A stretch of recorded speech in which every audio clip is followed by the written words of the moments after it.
Hey guys, what's up? Good evening and welcome to our live session for tonight. And kung mapansin nyo, back-to-back yung live session natin this week.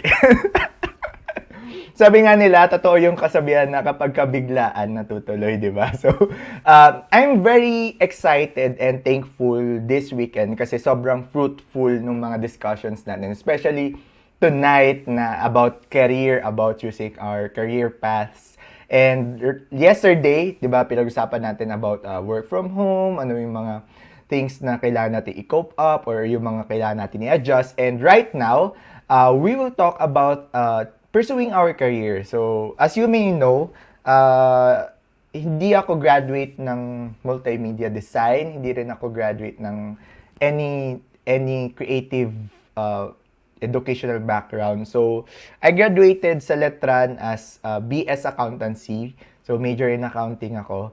And why ako nandito sa creative industry?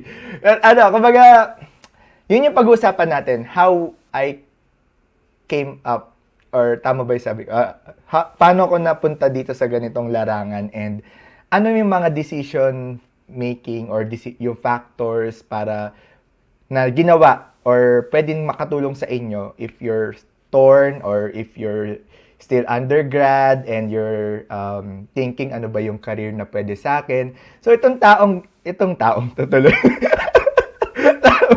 Itong guest speaker natin is very influential sa buhay ko, and I think doon din sa buhay ng mga ka-work ko kasi during those time talaga yung team namin sobrang maayos talaga. I mean, we work harmoniously, and I'm thankful na during my college days while studying, nagkaroon ako ng parang alam niyo yun, practical lessons in life while being employed with this guest speaker right now. So, wag na natin patagalin pa yung intro. I know most of you kilala naman tong guest speaker natin for tonight. And also, doon sa mga replay viewers na nanonood ngayon, feel free to comment your questions, your suggestions, or any clarifications dun sa comment box natin. At i-reach out namin kayo after the live. And also, if you're watching during this live session, meron tayong live chat and meron din tayong comment box sa Facebook. If you have any question later, so feel free to type it in our comment box. So without further ado, let's welcome our guest speaker tonight, Kuya Arvin, my mentor from my late college days and early working career. So, hello Kuya Arvin. Hello, Jeff! Good evening! Happy Sunday! Okay, I'm so excited right now kasi, alam mo yun, bihira lang kitang ma-invite sa ganitong platform di ba? Madalas kitang Di naman ako content creator. Oo. So, bakit nandito ako tonight? Totoo. Tsaka, madalas kitang kausap or na, kumbaga nakaka-bond is nung pre-pandemic, during our late night dinner with the dating team, tapos or sometimes merong mga virtual call yung early this month or nung August yung late night call natin. So I'm excited kasi syempre ito, guest kita ngayon sa platform na to. Actually, yes. Jeff, go Pierre. Pinatry kong tandaan kung paano ba tayo start mag-work together. Kasi diba sabi mo nga kanina sa intro mo, we started working together while you were still studying. I think you were on your 4th year. Yes. Taking up accountancy, correct? And I think nung nag-start kasi di ba kuya, nung kailan ba ako naging student council? 3rd year, no? 3rd year, di ba nag-Photoshop na ako noon. Tapos you ask something from me na parang, can you design something like this one? So, noong time na hindi pa ako masyadong marunong, nagde-design ako sa ibang software. Tapos tinuruan ako ni Riel.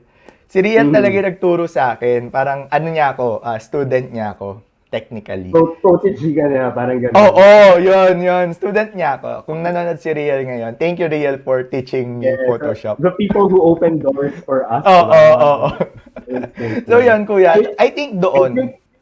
Well, I think I remember now. Because I remember, I was asked to take on a new role. And it was, di ba, Mm-mm. parang international recruitment for Mm-mm. nurses to the United Kingdom. And during Yes, that yes. time, siguro like mga first month ko, I had an idea how to sort of change the direction by which we recruit, di ba? Kasi parang Mm-mm, Philippines, mm-mm. Logic, ang daming isla. You can possibly reach all of those, di ba, by traveling to those locations. And it's very expensive. Yes. So I Oo. was thinking, maybe we can optimize the use of social media during that time in 2016, and it wasn't popular yet. And parang Wala we pang didn't really Facebook have, Live nun. parang, Wala wala pa, pang hindi pa Facebook Live. existing. Parang, exactly, di ba? Tapos parang, I was thinking, oh, I want to optimize it, I want to use it because we have the reach, so might as well Mm. maximize. So we didn't have like an internal resource to create the collaterals, and that's when I Yes. thought of you. But Yes. the problem during that time was I didn't have the reason to justify, kumbaga, one headcount for that purpose alone. So I think Mm-mm. we started with commission muna, di ba? Parang, Oo, oh, oo. maybe you can make this for me. And then it evolved into a project na contractual na siya, di ba? Parang Totoo. meron yung time terms, di Oo, ba? oo. Tapos Yeah. I remember I report weekly, one day. Kumbaga, 'di ba pagka estudyante ka dati, merong parang one day sa letran na parang one day free time mo. So, every free time ko ako guys, pumupunta ako ng Makati para mag-report. So, ano siya, parang kasi ba student, nakaka-excite din from my side na yes, parang ito ba yung yung feeling na nagwo-work na. Kasi as a student, 'di ba Kuya Arvin, yung kung titignan ko yung sarili ko, hindi ko alam na ganun pala yung outside world. Kasi Mhm. nalock kami, 'di ba? 4 years or 5 years accounting, 5 years sa Letran. So, nalock kami doon na aral lang ganyan, quiz, long quiz, month ano yun? Term exama ganyan. So hindi ko na alam yung no, yung tawag. Pero yung opportunity na binigay ni Kuya Arvin sa akin is beyond just working, because sabi ko nga kanina kay Kuya Arvin, the way I talk, the way I approach things, malaki yung impact ni Kuya Arvin sa life ko kasi the way he manage things, the way he decide things, parang makikita nyo na rin, hindi naman totally kasi iba si Kuya Arvin talaga. Iba yung the way he speaks and the way he approach things. Pero somehow, may same kumbaga nakuha ko yung mga tinuturo niya sa akin back Yes then. Yeah. naman. No, alam mo, I'll return the favor kasi grabe talaga yung, siguro grabe yung hard work and determination mo during that time. Because I remember, di ba, parang monthly, we have to launch campaigns, di ba? We have to Oo. create advertising campaigns that we usually launch on social media to promote a specific client, Mm-mm. at least in Mm-mm. the UK. And we come up with a lot of collaterals to do that. We come up with videos, we come up with poster designs, we come up with other types of content. And I Mm-mm. remember, di ba, parang most of our interactions nangyayari siya after your class. 'Di ba? Parang Oo. sa gabi siya nangyayari, 'di ba? We would talk at around siguro mga 7 o'clock, 8 o'clock PM. Most of the time, parang on the way ka pauwi ng bahay. Kasi syempre, Pauwi. from Manila to Cavite ka pa eh. And then that's when you'll start working lang pag nasa bahay ka na, which would be Oo. around 10 PM, etc. Tapos Mm-mm. you would Mm-mm. send me a file ng around Mm-mm. 3 AM, 4 AM, Yes, sometimes. ganun yung workaround natin. Diba? Exactly. And ako during that time, conscious ako na kailangan kong i-manage properly yung schedule kasi I understand na you're still in school, so meron ka rin Mm-mm. mga examinations na kailangan prepare, Mm-mm. project na Mm-mm. kailangan prepare. So hindi ko siya pwedeng kumbaga i-lump sa isang araw lang or sa isang linggo Totoo. lang. That's going to be disastrous for you. But again, di ba, parang during that time, it was really a test of your hard work and determination. And Mm-mm. you pulled through and look at you now, di ba? Parang yung mga bagay na ginagawa natin before, mas madali na sa'yo yung gawin yung mga yon kasi napagdaanan mo. Oo. Actually, oo. Totoo. Tsaka, back then, Kuya Arvin, ang hirap paniwalain ng tao na this is the future. Mhm. You remember? I mean,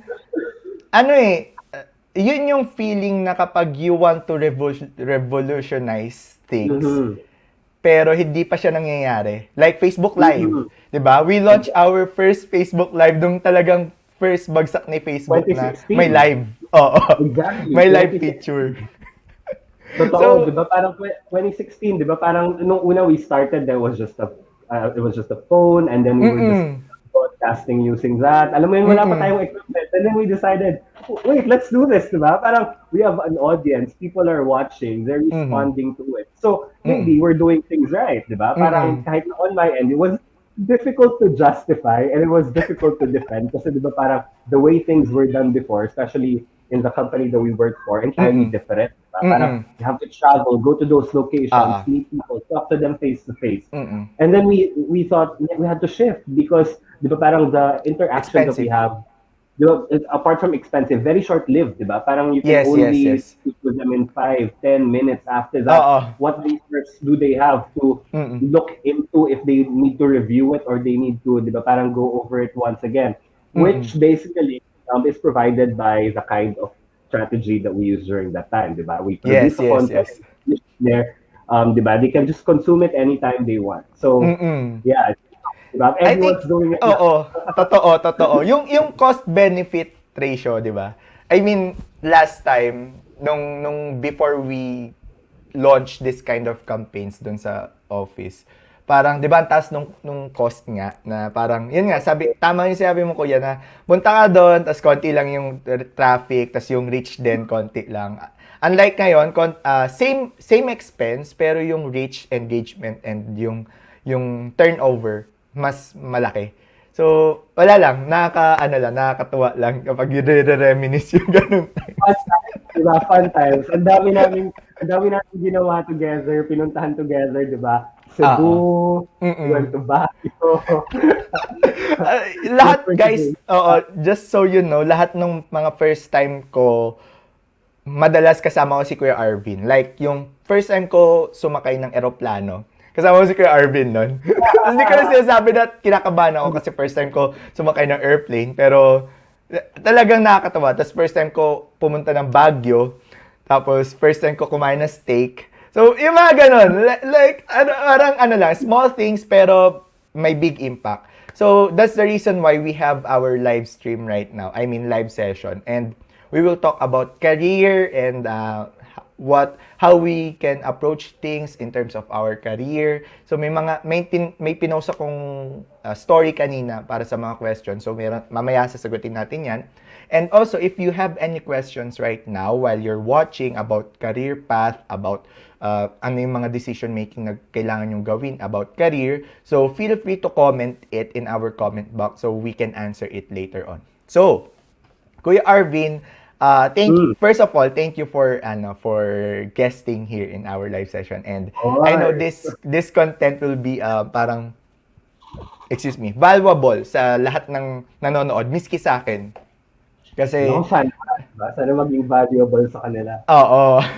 Kasi this is something that we need to face talaga, 'di ba? Since kumbaga at the end of the day, kailangan talaga natin piliin yung career path natin. Yeah. Parang after you graduate, ito na yung una mong kailangan isipin. Or during your college days nga diba? Kailangan iniisip mo na kung ano yung career path. So I think this will be helpful. Especially sa mga students right now during the pandemic. So Kuya Arvin, first question lang muna. So lang. In your personal note lang naman, for personal level, how to choose our career? Or can you share something about choosing our career? Kailangan ba perfect agad? Kailangan ba yun na yun? Or can we do trial and error? So, go kay Arvin. Right. Ang hirap na agad ng tanong, di ba? Hindi, just ang bigat agad, no? Oo, diba? Parang ang daming layers. Parang ang daming kailangan i-unpack. Parang, kailangan natin ng isang araw para i-unpack lahat yan. Pero, siguro, umpisahan muna natin dun sa unang question, di ba? Parang, ano ba yung mga criteria na pwede mong gamitin in order to help you identify the career that you want to pursue? So first, I would say, and I think this is very important, is you have to know the things that take you to what we call your flow state. Alam mo ba yung konsepto ng flow state dyan? No. Not. First time ko siya narinig ngayon, flow state. So basically, Jeff, and sa mga nanonood sa atin, yung flow state is a state where when you're doing something that you love to do, you become so happy, you're so into it that it's like everything around you doesn't matter. The time doesn't matter. And you're just so into that thing, whatever that is. So it can be Oh. singing, it can be dancing, it can be performing, it can be speaking in front of the camera or the public, it can be creating a design, or it can be editing a video. Whatever it is that takes you to your flow state, or whatever takes you to your flow state, kailangan mong i-consider yon when it comes to choosing your career or selecting your career path. And it's because, di ba, I think that a very important cornerstone to selecting a career is what would make you happy. And flow state is Oh. a state of happiness, di ba? Totoo. So you have to take into consideration na if the career that you would be pursuing is lifelong, better choose a career that would make you happy. And that's the reason why flow state and the things that take you to your flow state or bring you to your flow state are very important. So, halimbawa ikaw, I'll ask you, Jeff, like, ano yung mga bagay na kapag ginagawa mo, parang, you don't care what time it is, kahit na, alam mo yun, madaling araw na, I'm gonna do this stuff. Tapos, Alam mo yan, kuya.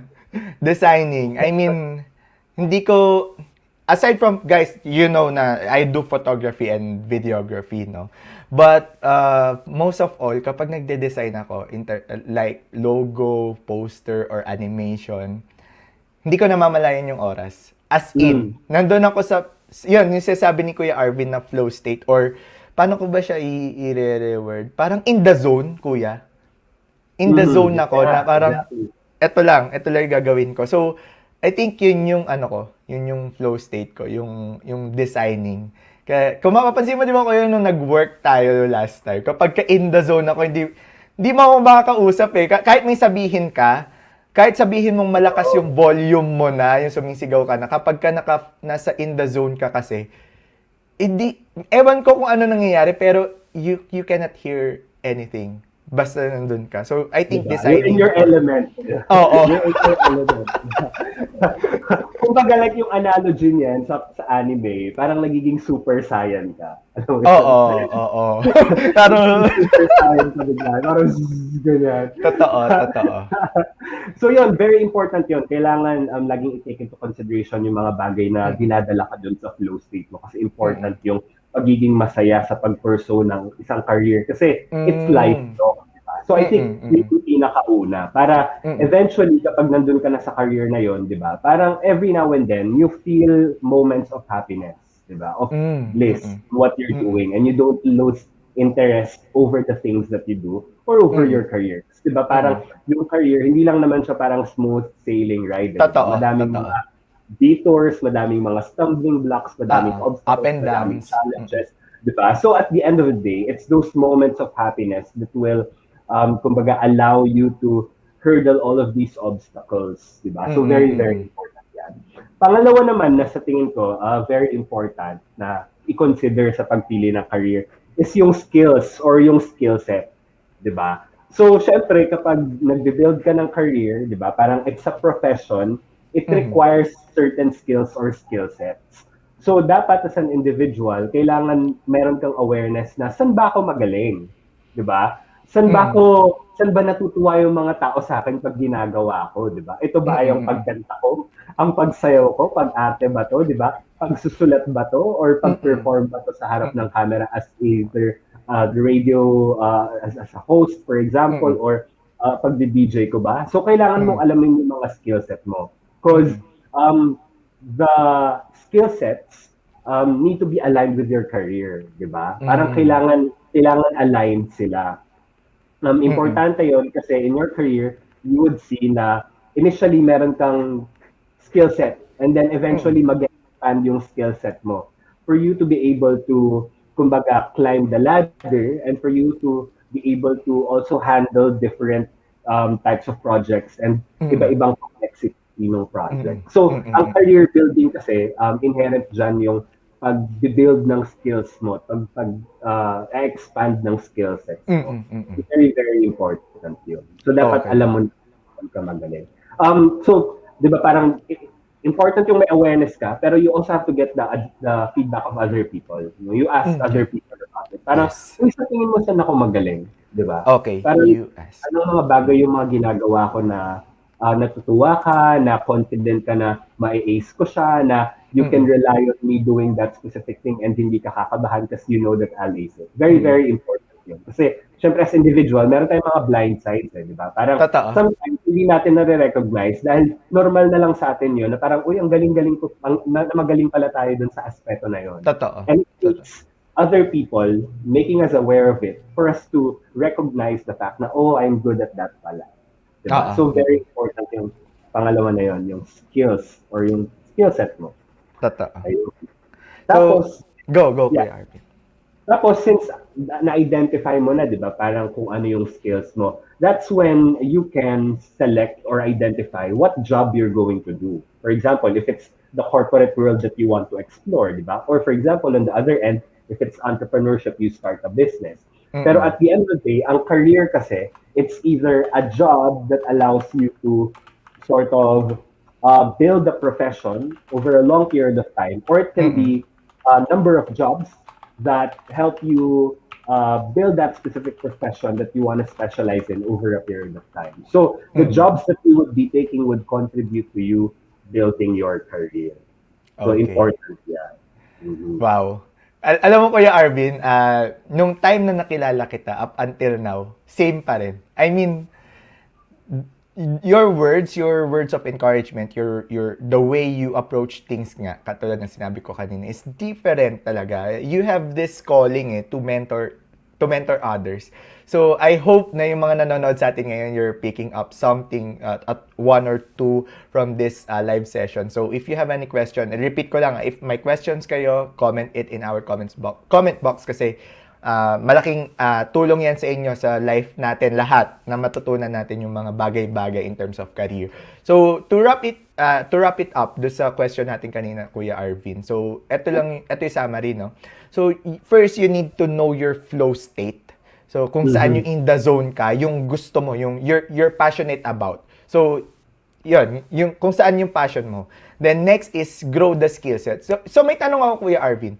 Do we need to have a better, kumbaga, a proper skill na kapag ka nag-apply, or it can be a parang growing skill pa lang pero gusto namin yung ginagawa namin?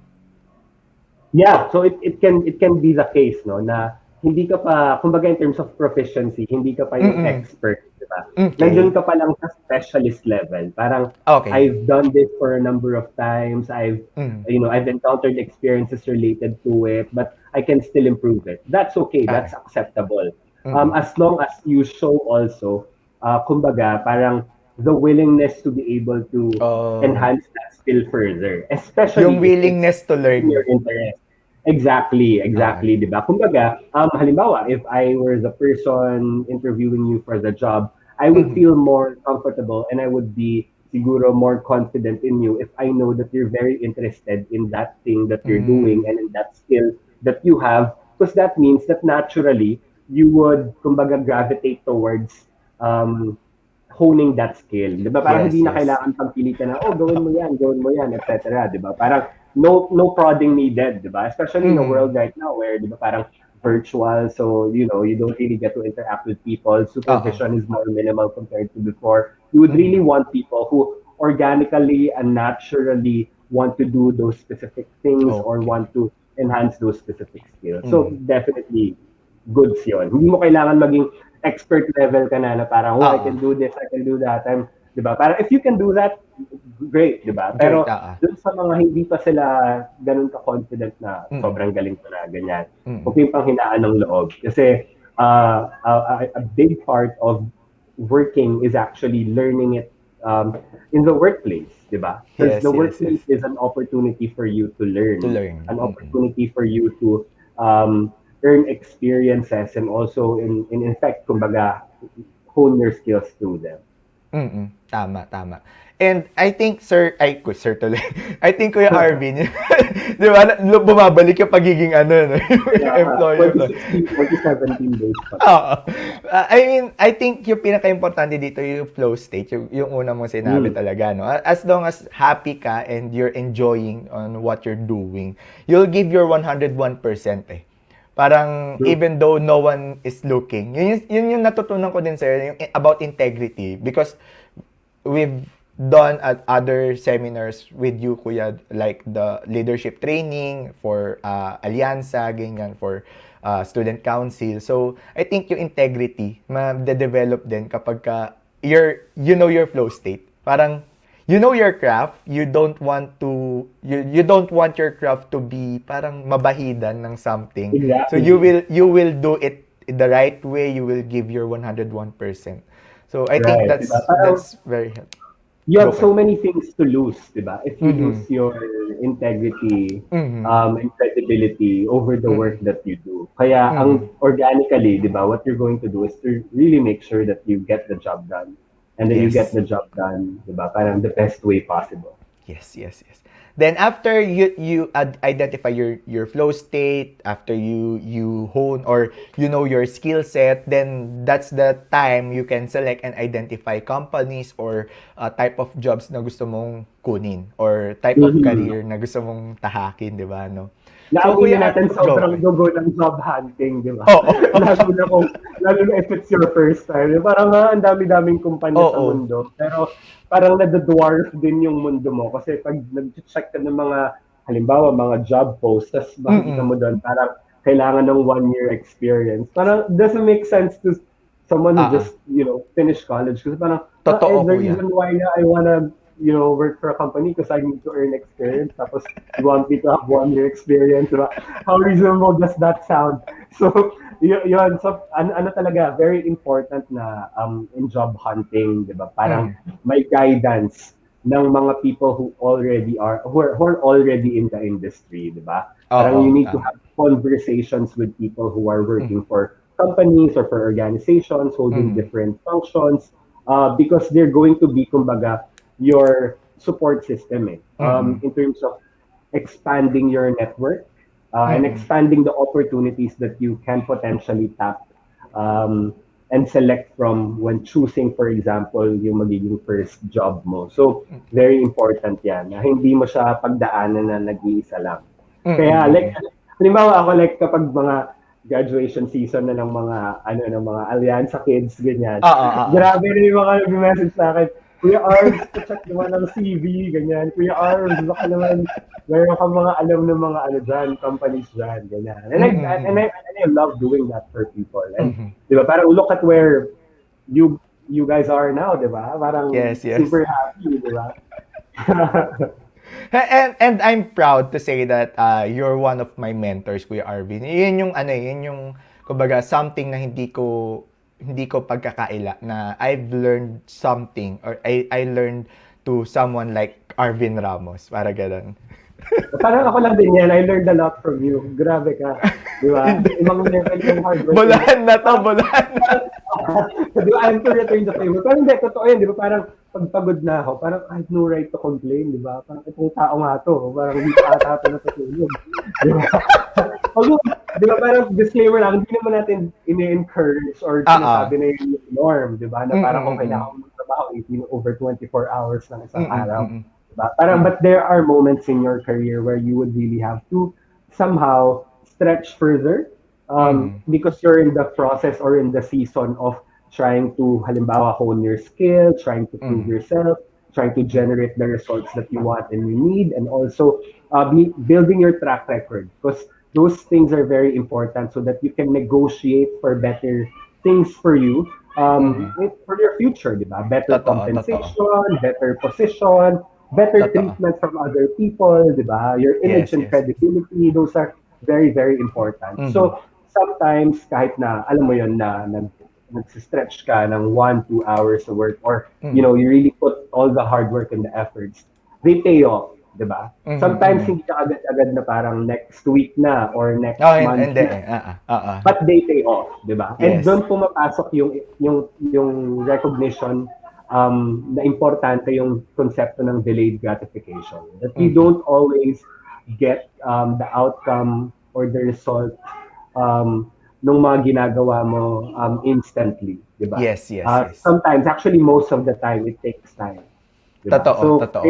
Kailangan ka lang mag-hold on na dun sa hope na it would pay off, and it would. But ito rin naman isa yung tip ko, kailangan mo ring i-celebrate yung mga small wins mo. 'Di ba? Parang while waiting for the big thing because of the delayed gratification, 'di ba? You also need to celebrate your small wins because it is through those small wins that you get recharged, that you get refreshed. Para pag pumasok ka next day, parang refresh ka ulit. Meron akong 100% energy ulit na gawin to. You celebrated something that you were able to accomplish the next day. So, Totoo. Combination siya ng dalawang yun. Yes. Grabe yung discussion right now. Parang every bits of it I can repurpose the content and upload it to my I can get something in a parang I don't know, pero ang valuable lang. I see the content right now na sobrang valuable. So Kuya Arvin, you mentioned earlier yung importance of having a mentor, 'di ba? So for example, I'm a graduate student na. How can I find my mentor? On a personal note, paano ka mag-a-approach para ma-mentor ka ng isang tao? For you. Right. Okay. So, paano nga ba yung approach? Kasi ito, like, I remember when I was working for the previous organization that we worked with, diba? Parang I did a lot of talks sa mga universities, and one of the advices that I would always give yung mga graduating students is you need to be able to find a mentor. Pero medyo nahihirapan sila i-operationalize. Paano ba ako maghahanap ng mentor? Diba? Parang, sino ba si mentor? Paano kaya approach? Ano ba yung dynamics ng relationship? Now, what you can do is, siguro magsimula muna kayo dun sa circle of friends nyo or sa closest circle nyo. You would find na there's one person there or probably two people there who already have some level of experience in what they're doing, diba? Maybe they're already working for 5 years or maybe longer, like 10 years. Maybe you can reach out to them and approach them. Parang you don't really ask them na initially you don't automatically ask them na, can you be my mentor? Can you be my mentor? Diba? Can you mentor me? Diba?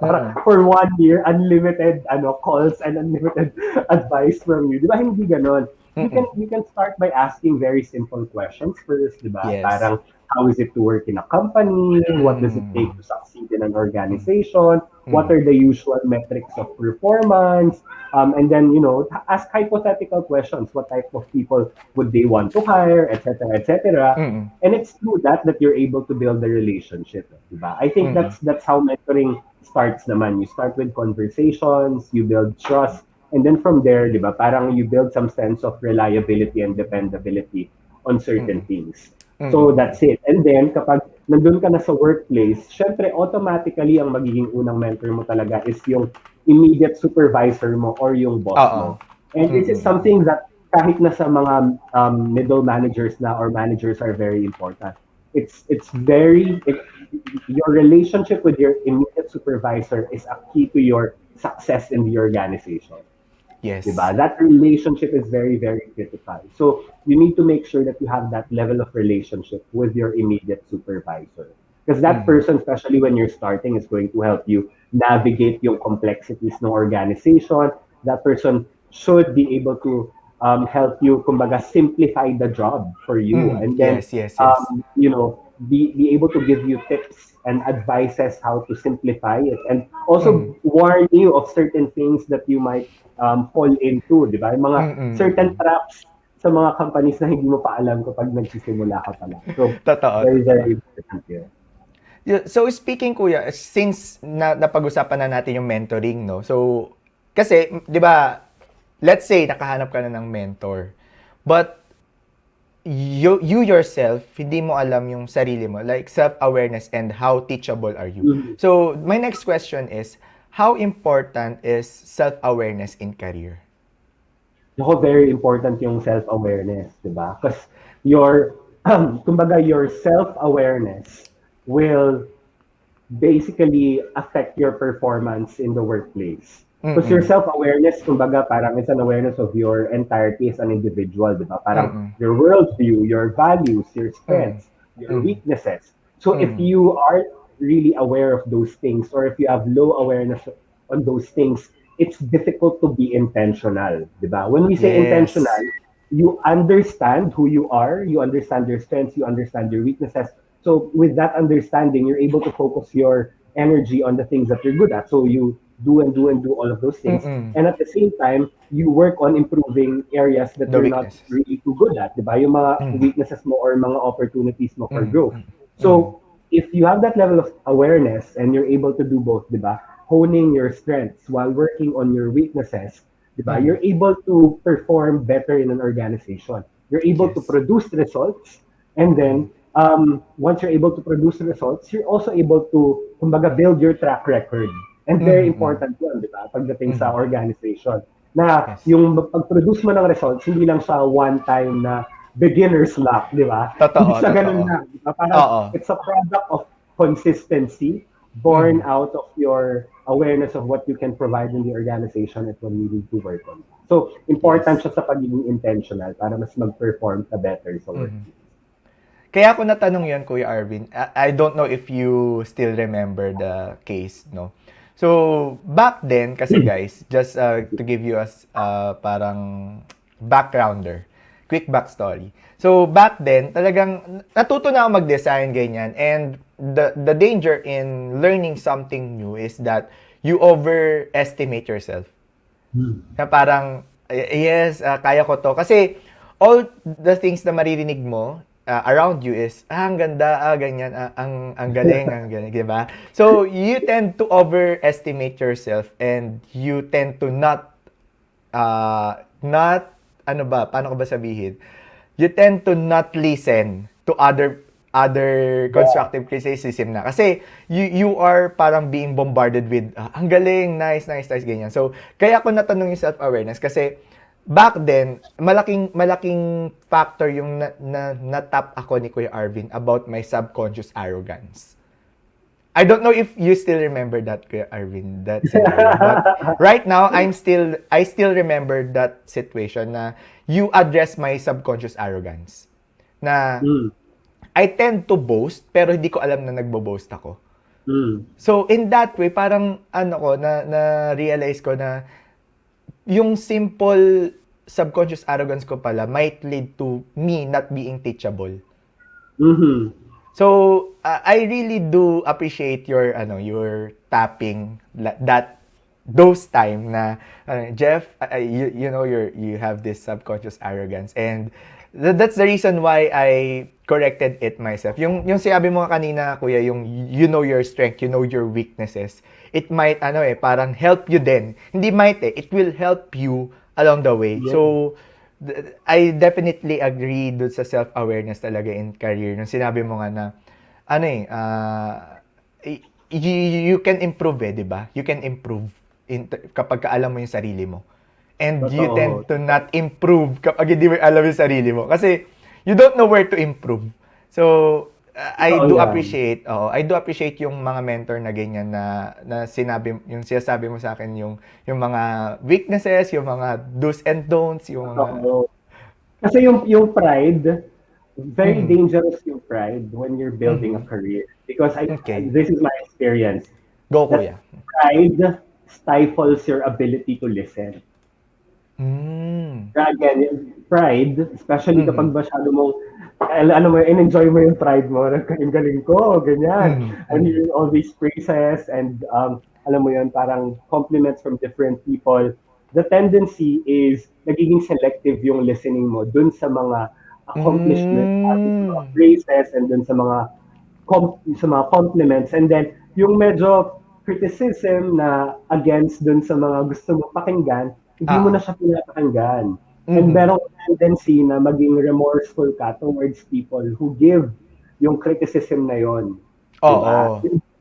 When you stifle listening, that's stifling learning as well. Diba? Parang learning kumbaga requires a lot of listening. Diba? Yes, not just selective listening, but empathetic listening. Diba?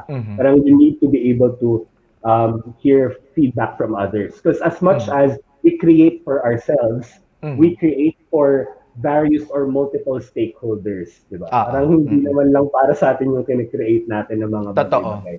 Madaming mga taong involved, di ba? Meron tayong internal stakeholders, meron tayong external stakeholders, so kailangan natin silang pakinggan. So at the end of the day, makikita natin na we create better when we allow ourselves to be a vehicle of their voice. Yes, Diba? yes. Parang when you're Oo. able to take in different perspectives of different people and then you use that to create, diba? So, Oo. I think that becomes so much better. Tama, tama. I mean, wala, ano ko eh, parang may time na naglalag ako kasi parang dinadigest ko and kasi ang valuable nung sinabi ni Kuya na talagang kailangan meron tayong yung tawag dito, yung skill na kailangan kaya nating matanggap lahat, then i-digest natin into a better wordings or better something para I think matutunan or maging lesson ng ibang tao or ng sarili natin. So Kuya Arvin, in terms of learning naman sa career, workplace, kasi we let's be honest, not all the time is good or great yung maririnig mo. 'Di ba? There comes a time na makakarinig ka ng constructive criticism and makakarinig ka ng mga unnecessary criticism, 'di ba?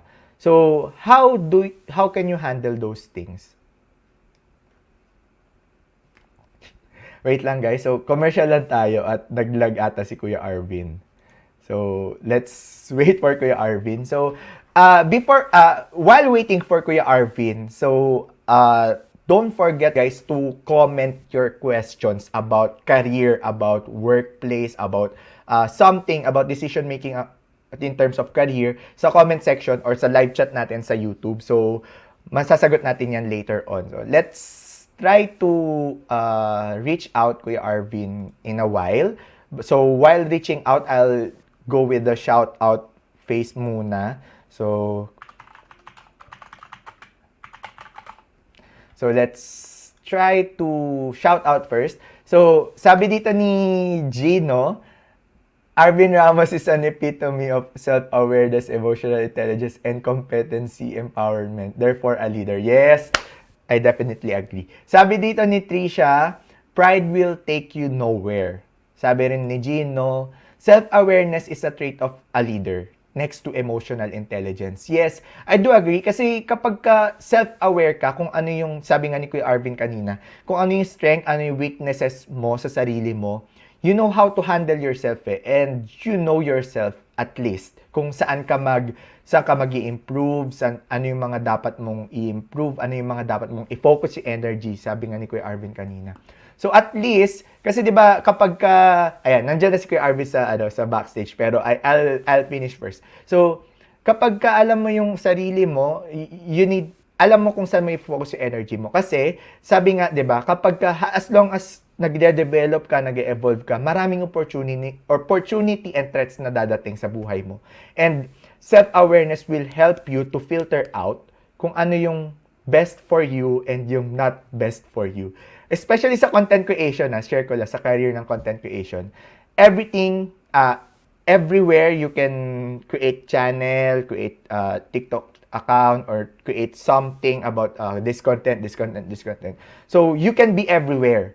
Pero, the bad side of that is, hindi mo mafocus yung energy mo kung saan yung talagang strength mo. And knowing yourself as a content creator or as a career person will help you along the way. So, let's welcome again si Kuya Arvin. Hi, Kuya Arvin. I got disconnected. I'm so sorry. Nakakahiya. Jeff, before we continue, I just want to say hi to the people na nasa chat. Kasi, Sure. nag-hello sila sa atin. So, hi to Leo Flamenio. So, si Chef Chino na nag-launch ng kanyang online business na food catering. So, looking forward to try yung mga meals and dishes mo. Tapos kasama din natin si Gino. Grabe si Gino, yung mga comment kay Gino. Oo. I want to pull him in di ba? Parang, halika nga dito. Gino, sige, padala ka ng lunch. Oo. Tapos, ayan, kasama din natin si taga Cavite din to. Etivac din to. Si Trisha Santiago. Hi, Trisha. Yes, taga Cavite. Yan. Ito, Jeff, bubukoin ko na siya kasi may crush to sa'yo eh. Sino? Crush to sa'yo eh. Si Mix Costalos. Hello kay Mitch. Hello, Mitch. Tuwang-tuwa yan. Ganyan. Trina, watch out.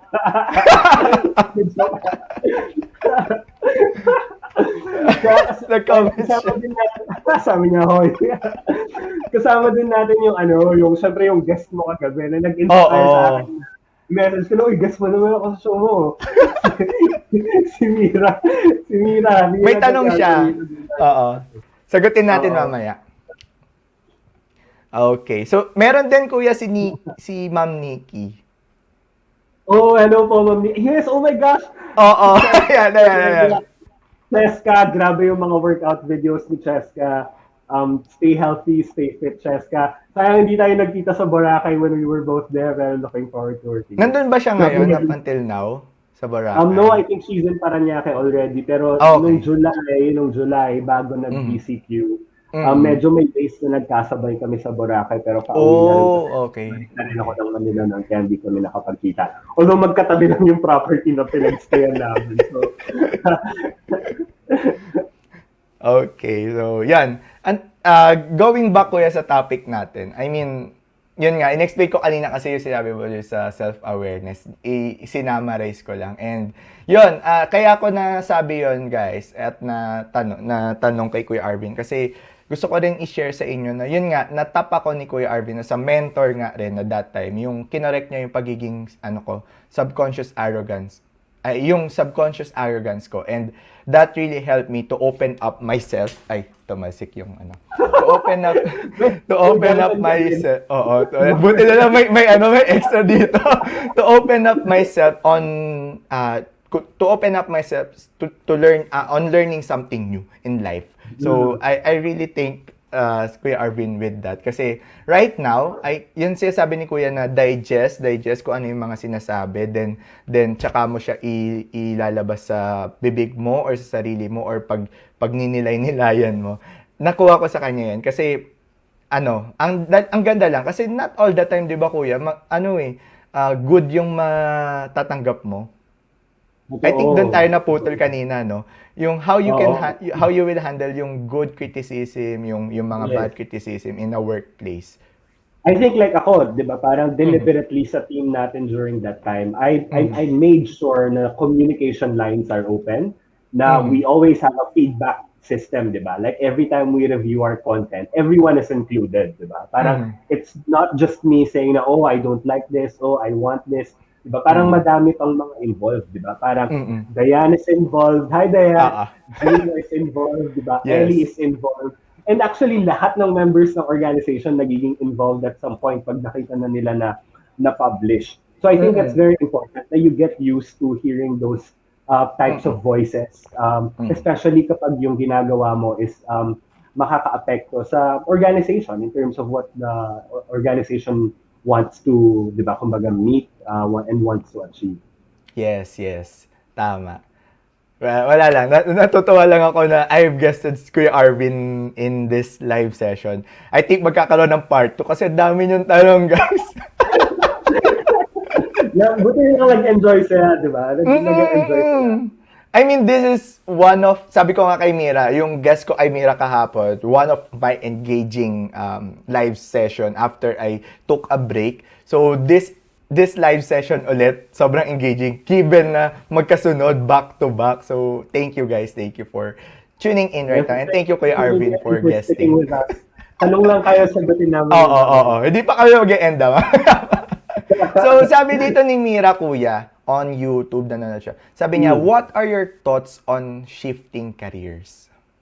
Yan. Very important yan, di ba? Kasi as people, I believe na parang meron tayong, we're fluid di ba? Parang we change over time depending on our experiences and depending on the lessons that we are able to take from those experiences. So meron talagang mga experiences na nagiging tipping point that would make us ask ourselves na parang, is this really the career that I want to pursue long term? Kasi di ba baka nagkaroon ng pagbabago sa priorities, nagkaroon ng pagbabago sa values, at nagkaroon ng pagbabago sa why, di ba?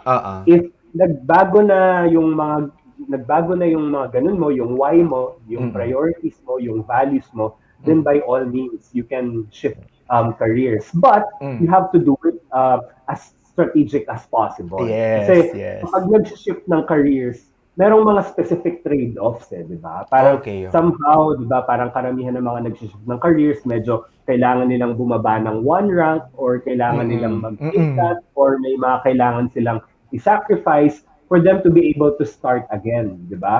So, kailangan mo lang i-manage yung part na yon na you won't totally abandon, kumbaga, yung mga bagay na nakasanayan mo and yung mga bagay na nag-sustain sa needs mo. Dapat nandun pa rin sila and then at the same time, you pursue yung career na gusto mong mangyari. Like, halimbawa sa pandemic, di ba? Since mas meron na tayong additional na time since hindi na tayo nagta-travel at hindi na tayo nagta-traffic EDSA at sa kung anong expressway man yan, yung mga tao nagkaroon sila ng additional time or excess time to pursue their passion. So, yung mga matagal magluto, di ba? Nagluto sila, nag-set up sila ng mga online businesses, di ba? Yung mga gusto maging pastry chefs, di ba? Nag-bake sila ngayon. And ang dami nilang nagagawa, di ba? Without having to lose kung ano yung nagbibigay sa kanila nung needs nila, di ba? And then meron din mga stories na since lumaki na yung passion projects nila ngayon, di ba? Parang nakapag-focus na sila ngayon dun sa passion project nila. Pero hindi nila kinailangang magutom, hindi nila kailangang maputulan ng internet o ng kuryente or mawalan ng pambayad ng insurance or ng bills kasi pwede naman siyang i-manage at pwede naman siyang pagsabayan until such time na pwede ka nang pumili kapag mas safe, kapag may level of stability. Totoo. I think na na tanong to ni Art of Mar, yung one of our viewers yesterday, kuya, na yung parang pursuing passion over career, parang ganon, yung mga struggles. Ay, hindi pala kahapon, nung isang araw. So, ang nasabi ko rin doon, yung same thought nung sa'yo, kuya, na parang you need to make your boat parang near sa shore muna bago ka mag-jump off instead of jumping off doon sa middle of the sea. Diba? Para kailangan mo munang palapitin yung boat mo papunta sa shore. So, yung sinabi ni Kuya Arvin kanina na sabi niya, kailangan it's either simultaneously mo gawin, tapos kapag okay na yung other part, pwede ka na mag full-time dun sa mga passion projects. Kasi we know someone or someone ngayon sa social media, 'di ba, na nakikita natin nag-jump off na sa full career. Like si Kuya Leo, 'di ba? Meron na siyang yung online catering business, 'di ba? So, yes. Nakaka-proud lang. Yun ang pangalan. yes. Nakita ko nga yung post niya na yun. So, yun. Kuya, going back, may mga tanong dito, pero sabi nila, career talk series, please. Ay, grabe yung sabi ni Mira, well, we need a show na. Oo, show na, literal na show na pala. Oo. So, may tanong dito, kuya. Sabi dito ni Mitch, I think, okay din to. Sabi niya, Kuya Jeff and Kuya Arvs, how do you handle... Pinag-uusapan pala namin kanina. How do you handle your finances when you first work and right now, what do you prioritize? So, disclaimer lang, hindi naman ako like the most financially literate person in the world, di ba? So, hindi naman, parang I don't think I would be like the best financial advisor to answer this question. But what I can share with you, kumbaga, is my experience. And what I would tell you is I learned from my mistakes, especially yung unang job ko. Diba? Kasi like ako, personally, parang our family is a humble family. Diba? Parang we're a middle class family. We have our needs, but we're able to meet our needs. But not much on, alam mo yung mga luxuries, diba? Not much on like the movies, the malls, the clothes. Especially when, diba, back in the days, diba, after college. So, when I first had my job, and nung mga unang sweldo ko, doon talaga ako nag-spend, diba? Parang, sige, let's spend on things that we're not able to have access to, diba? When we were still studying, diba? So, parang I would spend on clothes, I would spend on movies, I would spend on going to malls, I would spend on travels, etc.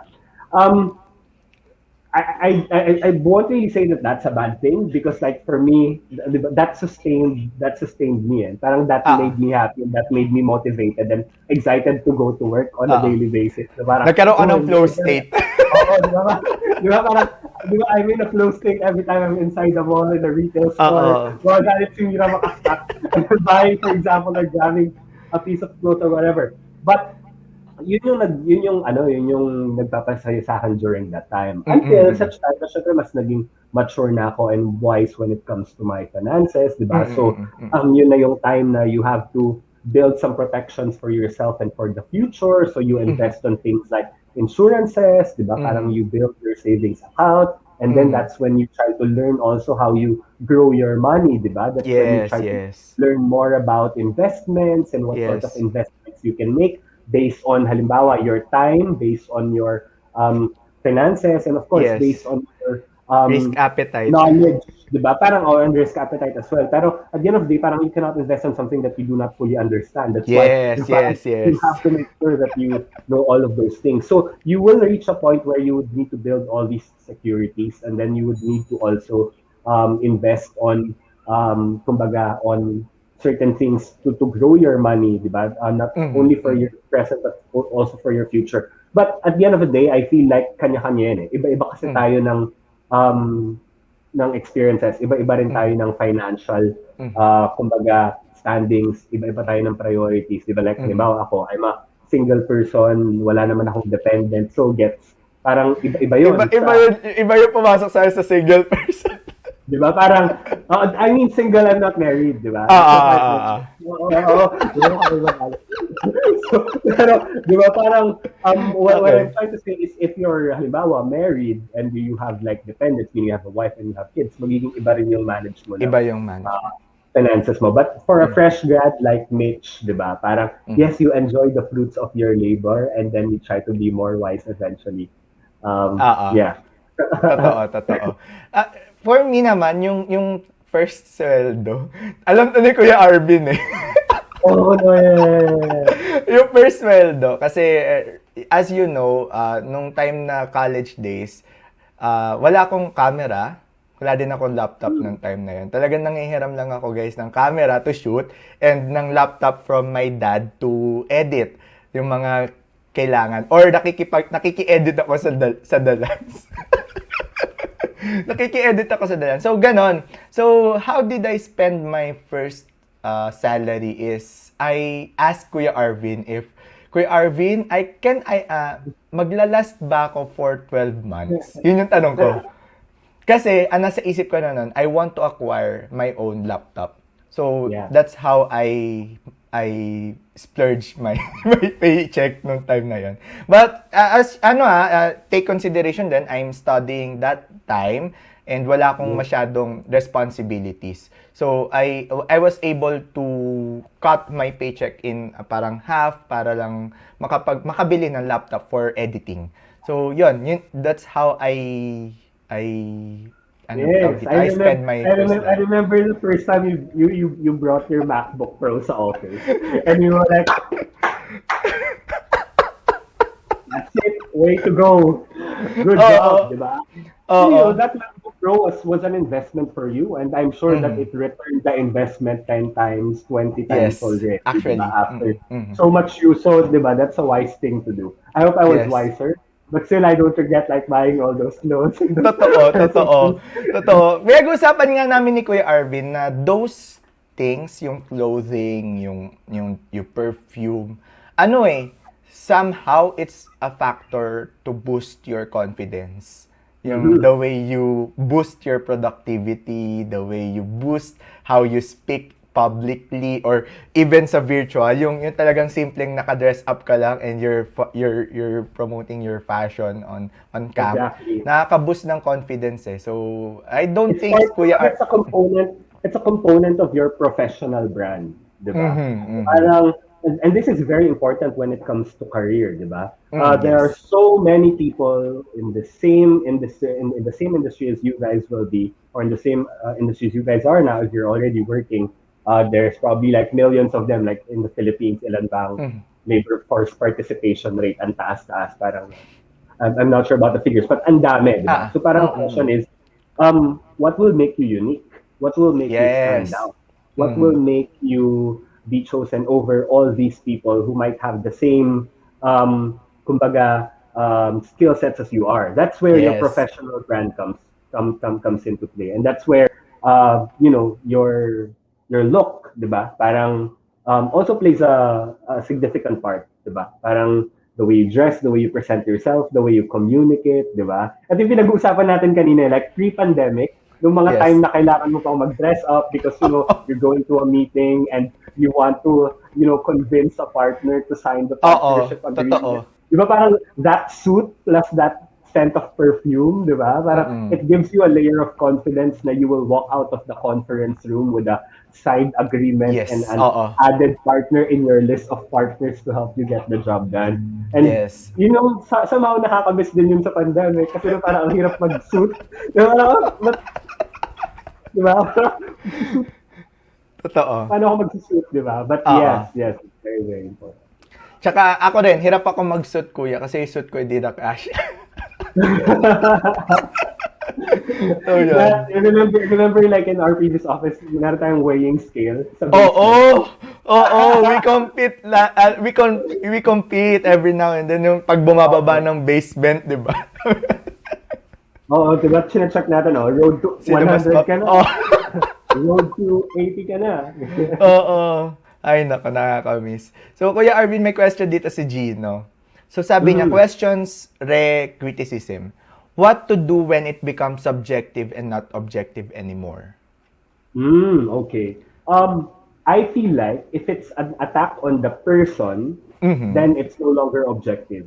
So, for example, if the criticism is, ikaw, hindi ka magaling or ayoko ng trabaho mo kasi ganito ka, ganyan ka, ganito ka, ganyan ka. Then definitely, di ba, parang there's no objectivity in it. But if it is the work that is being criticized, so for example, the result of what you have done based on analytics, or the response, for example, or reaction towards a specific project that you have done, whether it's out of the surveys, satisfaction surveys or feedback gathered after the completion of that project, then definitely that's constructive. So, kailangan nating i-take yung mga ganong bagay. I think kailangan lang nating maging aware na dapat merong dichotomy between us as ourselves, meaning us as Arvins, as our person, and us as professionals working in, for example, in a corporate world or in a corporate environment. Diba? Parang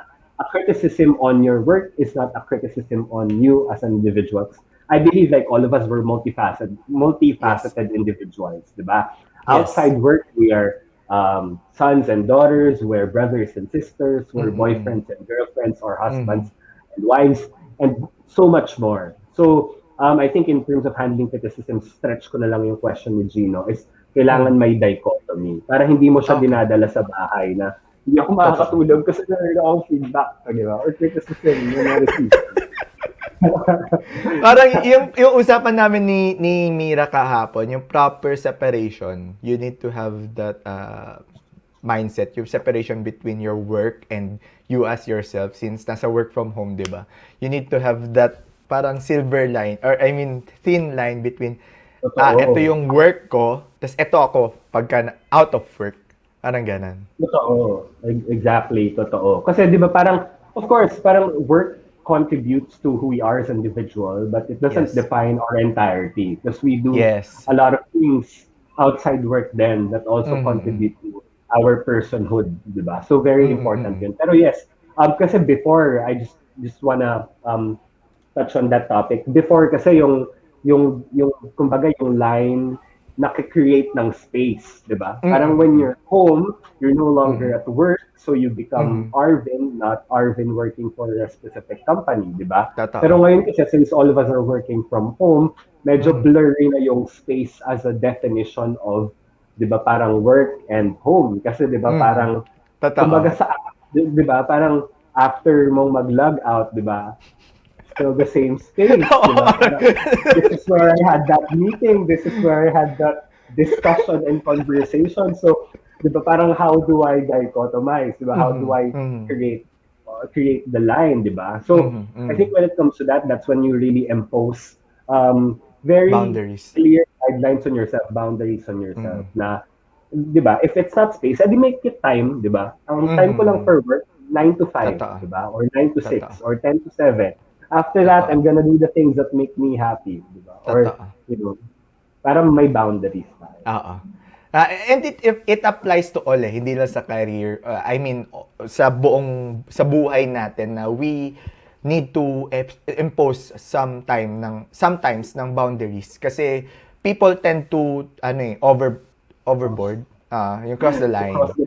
Oo. So you should be yun nga sabi natin kanina na you need to have this self-awareness. That's the reason why it is important because if you're self-aware na eto ako, so if you're crossing the line, so wait, medyo back off ka saglit. So yun yung importance ng self-awareness and that will carry you do sa constructive criticism in terms of objectivity and subjectivity. Sabi nga ni Kuya Arvin kanina, yung dichotomy na kailangan alam mo yun. Kailangan alam mo yung line na yun na eto ako sa work, eto ako sa totoong buhay. Peking buhay ba? Sa totoong buhay. Diba? Parang just because work is real world doesn't mean it's the only world. Diba? It can be as multifaceted as you want. Yes. So guys, I hope you're enjoying our discussion right now. I know this is something new in our content. So, but rest assured, if you want this kind of content here on this channel, we will continue it later on in the future. So, we will improve this kind of show. So, sabi dito ni Kuya tuloy. Sabi dito ni Joms, Kuya Arvin, si Joms, kilala mo si Joms. So, yan.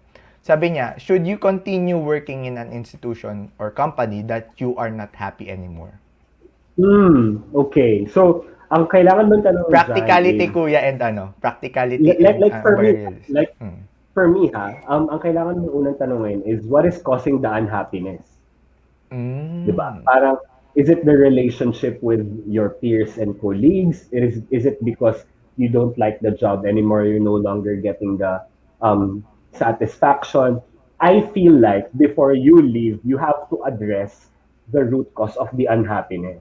Because if you don't, you're just going to be transferring to a different company or organization but carrying the same problem. Okay, so you need parang closure. Because here's the catch. And this is, again, going back to self-awareness. The problem might not be the company, the job, the people that you work for. You might be the problem. So you need to identify first, parang what's causing my unhappiness? Diba? If it's a relationship problem with peers, diba?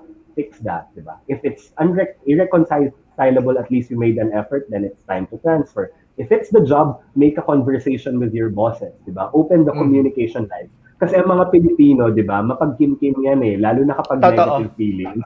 Diba? Sobrang mapagkimkim, diba? Kaya ako, diba? Laging may conscious effort to verbalize and to communicate things, especially if you're having a hard time at work, if there are challenges at work, if there are things that other people did that offended you or hurt you. Dapat open yung communication lines na communicate yon para na-address siya, diba? At to some extent, you have to tell people how you want to be treated. So, communication lines have to open. So, kapag na-resolve na you identified already what the root cause is, then you make a decision. But do not make a decision na may lingering question pa kung bakit nga ba ako unhappy? Bakit ba ayoko na magtrabaho dito? Ganon. Kasi para paglipat mo dun sa next organization na yon, may pulot ka, may takeaway ka, di ba? Para hindi wasted yung experience mo with that specific organization. And at the end of the day, you also don't want to burn bridges. Diba? Because it's a small world. Totoo yun. Parang you would most likely be, kumbaga, bumping into each other in different ways and means, diba? Either as a new client, ganyan, or as a new supplier, diba? Or as a new partner. To prevent that awkwardness, diba? No? Parang, exactly. Never burn bridges. It's very important. Totoo. And I think the word here, Kuya Arvin, is professionalism. Kasi at the end of the day, you need to be professional in taking things inside work. So, it might not be personal. So, kumbaga, di ba feeling kasi, yun nga, tama ako kapag kinikim-kim mo yung lahat, parang feeling mo tuloy ng lahat ng nangyayari is about you. Alam mo Oo. yun, di ba? Parang, Lumiliit yung mundo mo. Nag-shrink yung oo, mundo mo. Nagiging ganito na oo, lang siya. Para kang kabayo na may blinders. Na oo, pag tumatawa yung mga tao sa pantry, okay, nagtatawanan nila ako. totoo. Or pag may pinag-meetingin, discuss nila yung trabaho. But you wouldn't Mm, want that. So, mhm, siguro it's just, it's Filipino culture, di ba? Na mm, parang mm, we mm, don't like to be very the carriers of bad news. We mhm, don't want to, for example, start difficult conversations. mhm. Kaya it's something that we need to kumbaga Address. just reverse, 'di ba? Na Mhm, kailangan natin siyang mapalitan. Just open up the mm. communication lines. Yes, yes. And everything can be ano naman nice and parang clean kapag minsan nag-overthink lang tayo na baka hindi mag-end up ng the right way or baka hindi mag-end up ng yung sa gusto natin. Pero once na inopen up natin, para bigla magulat tayo, naging yun na yun? Smooth na yung napag-usapan. Kasi yun nga para minsan kinikim-kim natin na parang kala natin Totoo. magiging mali lahat. Pero when we do Totoo. that thing, alam mo Kuya Arvin, I think this question applies to all. Kasi, di ba, not all the time we're happy inside workplace. Mm. Inside our Yeah. workplace. So, I think this kind of advice na ano natin, na address is very helpful, especially on me. Parang feeling ko in terms of pagka na-encounter yung ganitong problema, at least alam ko sa sarili ko na ngayon na kailangan ko to i-address with my boss or with my supervisor na kailangan ko siyang mag-talk ng one-on-one. Not necessarily yung talagang, kasi parang may negative connotation ata yung one-on-one, di ba? Parang Oo, one-on-one na ako. parang pag one-on-one, parang principal's office ka agad yun. Oo. Parang, uy, may ginawa siyang mali. Oo, oo. Pero I Ayun, think, so, yeah, go I think kuya. let's take this an opportunity na din, no? Like to all the people who are watching right now, you would most probably be leaders in the future, di ba? You will be supervisors, managers, directors, CEOs, you'll be owners of businesses. I think we need to be conscious about the way we deliver feedback Mm, so mm, that feedback isn't taken negatively and isn't mhm, perceived as something negative by other people, di ba? mhm, Because mhm, when we deliver feedback, while it's important what we say, what's mhm. more important is how we say it, 'di ba? Totoo. Parang the subtext is more important than the text, 'di ba? Mhm, mhm, Sometimes kahit na medyo mabigat yung i-deliver na message, pero kung na-deliver mo yon in a more empathetic way, 'di ba? Coming mhm, from intentions of care, of mhm, concern, of mhm, improvement, then mas matitake yon ng mas maayos at mas ma-appreciate yung feedback. Vis-a-vis kapag ginagawa siya ng pasigaw o kapag totoo. obvious na you feel like Intimidating. you're in power and authority, di ba? Mhm, Parang that's when feedback becomes somehow traumatic to other people. And that's what totoo. prevents them from talking about negative Yes. feedback or negative things Oo. happening to them. So, bilang tayo ang current generation at ang Totoo. mga magiging pag-asa ng bayan, In ilaban the natin yan. future. Mm. Oo. Kailangan, At bumoto kailangan tayo natin sa ano. 2020. Oo. Guys, register. Register na ano. Register to vote and Mhm. vote wisely. Yes, vote wisely. So kuya, tama ka doon kasi yun yung since tayo yung next leader, next I mean nandoon sa part na magiging boss na din in the future. So we did that emphatic way. Kasi not all the time people are experiencing happiness, 'di ba? Some of Oo. them will approach you because they're broken or wounded because of the workplace or because of something happened in the workplace. So, I think yung suggestion mo na we need to develop ourselves. Doon pa rin go back sa self-awareness, no? Kailangan natin malaman yung sarili Oo. natin if we're emphatic enough for Yung those kind of. cornerstone. And Mm-mm. I just want to say, Jeff, since you raised a very important point, that the most important currency at work is kindness. Mm-mm. Diba? Tama yung sinabi mo like everyone's going through different scenarios and circumstances that we're not, kumbaga, informed and aware of. So we need to make sure that we always treat everyone with kindness. And Mm-mm. like, halimbawa ako, like, may conscious effort talaga ako every day na Mm-mm. halimbawa, lalo na pre-pandemic, na when I go to the office and when I go to work, when I Mm-mm. interact with people, na positive yung experience nila sa akin, na alam mo yung pag nakita nila ako, Mm-mm. mapipil alam mo na matutuwa sila na nandun ako. Di ba? Na parang, Truth uy, nandito experience. na siya. Nandito na si Arvin. Hindi yung, nandiyan na siya. Hala, andyan na Hindi siya, ko andyan na naman siya. siya. Tatago tayo. Di ba? Ang hirap na gano'n. Hindi, di ba? Parang dapat meron tayong conscious effort na we have to be aware kung ano yung impact natin sa mga tao. Especially when you start managing people already, di ba? Parang, syempre, pag nagsisimula pa lang yung uh, mga tao, di ba parang somehow medyo intimidated pa sila sa boss nila, ganyan. So you also want to make sure na you come off as someone who's, approachable, someone who they can Approachable. speak with. Yeah. So Which kindness, is trainable gesture. yun, di ba kuya? Not all of people is approachable in the first place, di ba? But since we're practicing here the self-awareness, we're talking about self-awareness, you can improve that eh. Hindi naman yan yung pag-sabi, hindi, ganito kasi ako eh. So that stops learning na eh. That stops the improvement on yourself eh. Pag ganun na yung reasoning. Exactly. Kasi like halimbawa, if you're a leader, you need to be able to wear multiple hats. Diba? Because as individuals, meron tayong kumbaga natural predispositions. Like, halimbawa, we're predisposed to be more introverted. So, medyo mas shy tayo, hindi tayo mas vocal, di ba? Hindi tayo mas ma-interact with other people. But if you're a leader, you cannot say, oh, because I'm naturally predisposed to be an introvert. So, this is me. You have to work with who I am as an individual. It can't be like that, di ba? When you're a leader, hindi sila ang mag-a-adjust sa'yo. Ikaw ang mag-a-adjust sa kanila, di ba? You need to be able to know the way they communicate, what type of communication they respond to, so that you can work better with them. So kailangan nag-wear ka ng different hats. So, halimbawa ako, introverted talaga ako, like personally, di ba? Like, I know it. Yung sa Cebu. We've gone to trips together at work at may mga times talaga doon. At kadalasan ganito na hindi talaga tayo nag-uusap, na hindi tayo kinakausap. And it's not because parang galit ako sa'yo or ayaw ka na kausapin. Because diba, parang I need my private time and work time. But when it requires of me to already, wear a different hat, I do it. So it's the same thing with that. You need to be able to wear a different hat. Sabi nga nila somehow, leadership is also performing or acting. Because you need to be able to act in different scenarios and situations. Yun nga, it was with the self-awareness and yung empathy.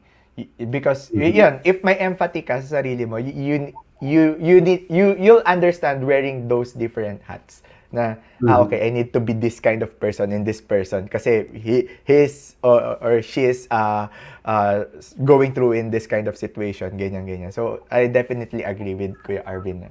Kuya Arvin, may tanong dito. So unahin muna natin tong si Neil. Sabi niya dito, I think nasagot din naman natin kanina, but I think is there a difference between career and passion? So, tanong niya kasi is pursuing career or pursuing passion? If you can make your passion your career, best case, di ba? Parang that's it. That's the ultimate dream, di ba? That my passion is my career. But if you need to choose between the two, you need to understand your situation. Diba? Okay, understand the situation. Kailangan aware ka, ano ba yung situation mo ngayon? Kasi halimbawa lang naman, and hindi ko na sinasabing ito yung case in most cases. Kung yung career mo would sustain your needs and would supply you with the things that you want, while your passion would cost you, ibig sabihin kailangan mo siyang gastusan, etc. You have to be practical in the beginning, di ba? You go for a career that would allow you to pursue your passion eventually. Yes. Totoo. So, pwede ko ang ganon. Kung ikaw naman ay may unlimited di ba? May unlimited resources ka, di ba? By all means, di ba? Pursue your passion. Wala ka namang dependence at nandiyan naman lahat ng resources na kailangan mo, di ba? If kating-kating ka na gustong-gusto mo na talaga siyang gawin, by all means, do so. But you have to be aware and you have to manage your situation. Yes, tama doon kuya. Kasi, in my experience, kasi, yun, I came from with a family na, yun, in a middle class, di ba, na hindi naman hindi unlimited yung resources. So, what I did, guys, is, blessing din ni Lord yun nung college days ako. Kasi, di ba, nung college days ko, kuya, di ba, doon tayo nakaranas yung closure ng businesses sa ibang bansa, global economic crisis. So my dad experienced something like that. And I'm praying na sana magkaroon ng financial support in terms of our life, ganyan. Tapos biglang tumawag si Kuya Arvin. Alam mo yung feeling na, Sabi ni Kuya Arvin, Jeff, can I, ganyan na, yun, then the rest is history, na employee ako, ganyan. But, during those time, yun, passion yung work ko, pero nag-aaral pa kasi ako noon eh. Pero nung nag-graduate ako, I tried to apply sa Bangko Sentral, 'di ba kuya? So nag-work ako sa Bangko Sentral, 'di ba? So that's my career noong time na 'yon kasi I graduated as a business accountancy. Oo. Pero during those time, ang ginagawa ko, nag-a-acquire ako ng mga equipment. Nag-iipon talaga ako to acquire this kind of equipment for my event shoots, acquire this kind of equipment for my animation gigs. So, ganun yung ginawa ko. Tapos, nung palapit na ng palapit yung bangka doon sa doon sa shore, meron akong fund or meron ng mga opportunity na dumadating. Kasi kapag ka gumagawa ka, nagtatrabaho ka with your passion, may networks kuya, di ba? Nag-grow yung networks. So, Yes, exactly. may opportunity na dadating. So, if you think na okay na opportunity mo, yung opportunity dun sa passion mo over your career, then go with it. Tama ka doon kuya. While working with the career, you can work while you're working in the career, tas papuntang passion. So, yun, Neil. Sana nakatulong. Possible siya. Oo, sana Neil, yeah. We're rooting for you. You can do it. Yes. At ito, si Neil is our, parang, hindi daily parang 100% Regular yung attendance. Regular viewer Regular. natin sa live Regular session. Bata pa to si Neil. I think hindi pa siya graduate, kuya. So, yun. Sabi dito ni Angeli, may tanong siya dito. Any tips for someone who stepped into a new leadership role and is somehow experiencing baptism of fire? Uy, di ba? Ano yan? Very important yan. So, Angeli, congratulations sa bago mong leadership role. Yes. Diba? You deserve it, di ba? The reason why you're there is because of so many reasons that people have recognized you for. So, congratulations. Yes. So, ano ba yung mga tips ko? Unang-una, especially kapag bago ka sa leadership position, you need to build your support system.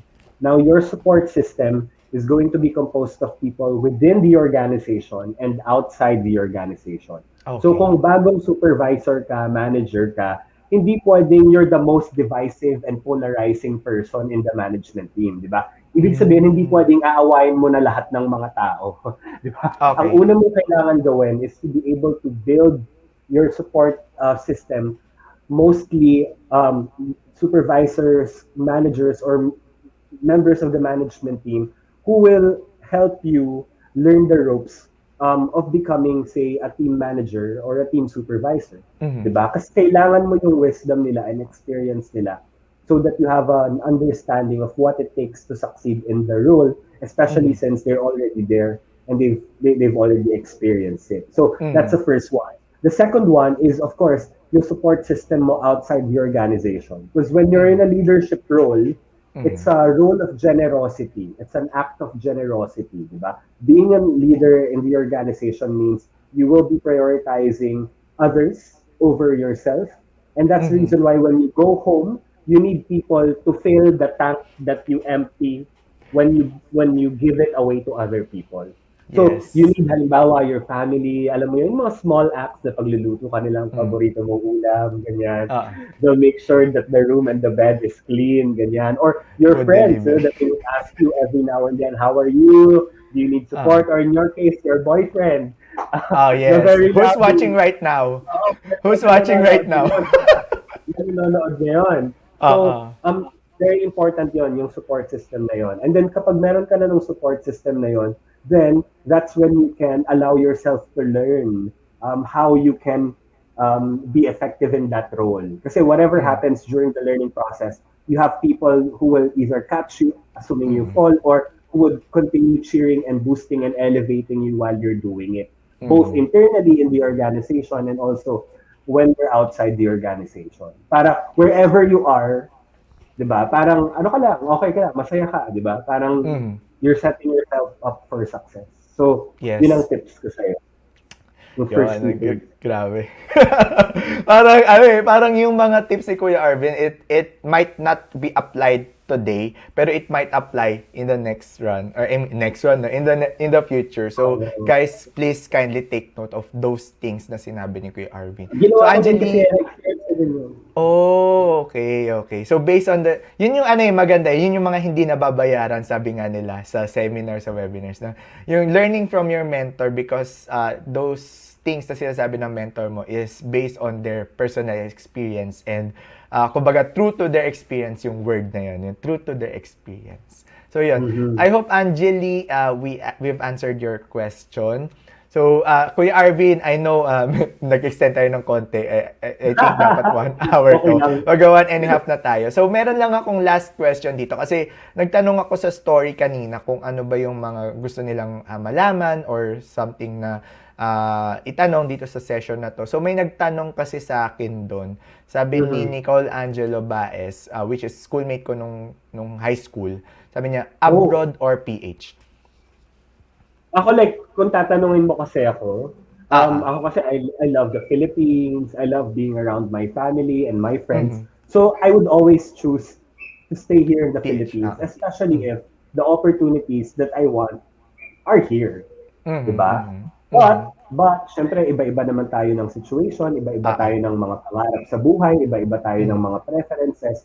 Kung sa tingin mo is mas aligned ka sa trabaho abroad, meaning as a person you're more adventurous, as a person you really want to explore, kung ano ba yung mga kaya mong gawin as an individual in a new environment, kung sa tingin mo ay a new culture, a new environment would suit you, then by all means, explore a career opportunity outside the country. But, di ba, you need to make sure that you have your safeguards kapag pumunta ka ng ibang bansa. Ibig sabihin, dapat legal pag pumunta ka doon, dapat legit yung employer, dapat clear yung kontrata, dapat meron silang registration sa... So, very totoo, ayan. Kasi nandun tayo sa line na yun eh. Oo, diba? Kasi alam natin yun eh, di ba? Madaming biktima ng mga illegal recruiter, di ba? So, kailangan, sigurado yan na legal, may oportunidad, di ba? May kontrata, may sweldo, mamumuhay ka doon ng bilang isang normal na individual at magiging masaya ka. Yes, so, Tagalog. Good luck to Nicole Angelo Baez. Yan. So, there you go, guys. Sabi dito ni Angeli pala, Kuya Arvin. Thanks, Arvin. Appreciated. Please include me as one of your mentees. Cheer for you, Angeli. Ayun. So, Kuya Arvin, sabi dito ni The Art of Mar, which is a entrepreneur. So, nakilala ko rin siya sa YouTube space lang. So, sabi niya dito, galing having a teachable heart. Yun yung naitutunan niya. So, Kuya Arvin, before we wrap up, I mean, we're on the wrapping up stage, no? Do you have anything na advice sa atin? I mean, parting words before we end this live stream lang. Pero, guys, let me know if gusto nyo pa ng ibang series and ibang talking points about career. So, just chat me and we will try to have this kind of live session again. So, Kuya Arvin, do you have any words for them, sa viewers natin? Yeah, sige. Since pa-wrap up naman tayo, no? You know, when you're working in the corporate world, you spend a lot of your waking hours doing the job and working with the people who are part of your organization. So if that is the case, you want to make sure that when you're doing the job and when you're working with people, that you are happy, that you are satisfied, and that you find meaning in what you do and the relationships that you build in your workplace. Kaya we need to make sure na syempre yung intentions natin when we relate with people, when we do the job, is laging maganda as much as possible. Na gusto nating mag-produce ng mabuti, gusto nating gumawa ng mabuti, gusto nating maka-impact positively, gusto nating makatulong para everyday pumapasok tayo, lagi tayong masaya bago tayo matulog kasi alam natin na nakagawa tayo ng mabuti para sa iba at naka-impact tayo positively sa kapwa natin. And that makes work more fulfilling and rewarding. So, good luck sa inyong lahat sa mga ginagawa ninyo, whether you're working as a professional in a company or whether you're managing businesses. I'm rooting for you all and I'm looking forward to hopefully chat with you soon. And yeah, I might not be like the most public individual out there with like, and all that. But yeah, hopefully like we'll bump into each other one way or another. Yes. Kuya Arvin, do you have any social media handles you want to promote? Like LinkedIn. LinkedIn. I mean, Yeah, like maybe LinkedIn, because like, I have Twitter and Instagram, but I only use them for social listening. Yes, yes. But I have a LinkedIn account. We can follow each other in LinkedIn and share each other's thoughts, and maybe we can connect. Name is Arvin Raymond Ramos. So Yes. see you on LinkedIn, guys. Okay. So there you go, guys. I hope you learned something, and ayan, sobrang valuable ng session na to kasi sobrang dami kong natutunan din as an individual and as a person.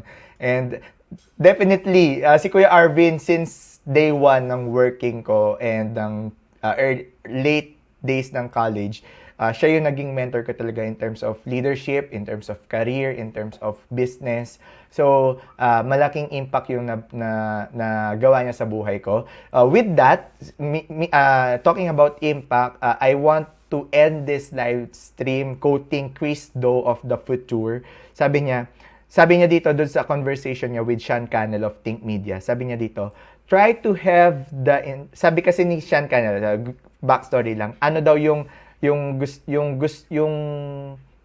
nalaman niya early on, nalaman niya during the content creation days na gusto niya malaman dun sa pinaka-umpisang buhay. I mean, nung time na nagsisimula pa lang siya. Sabi niya dito, yung tip number 1 niya, sabi niya, try to have the intentionality to make impact on people's lives. Grabe, di ba? Parang yung pinag-usapan natin kanina, yung pagka naging boss ka na or pag nandun ka na sa higher ups, yun yung goal to have an impact positively sa people's lives. Ooh. So, yun guys. Thank you so much for tuning in and sobrang nakaka-bless lang at ang sobrang engaging nyo sa comment section. Yes, salamat sa mga nasa comment section. Shoutout nga pala sa best friend ko, kay Lindsay. Oo, andyan na. Sabi niya yung season 2 daw dapat love life. No. Thank you sa lahat ng mga nag-stick with us for 1 hour and 30 minutes. Sana madami. Yes. Yeah, so that's it for today, guys. If you want to learn more about photography, videography, editing, and vlogging, consider clicking the subscribe button. And also, if you like this content, don't forget to click the like and share button. We do also have our Buy Me a Coffee site link. Kung gusto nyong isupport yung content ko in the future, and I mean, currently and in the future, click that Buy Me a Coffee site link. Malaking tulong yan sa content creation natin. So, that's it for today, guys. Kuya Arvin, thank you so much. Thank you for Thank you. Yes, and that's all. Thank you, guys. Thank you. Bye.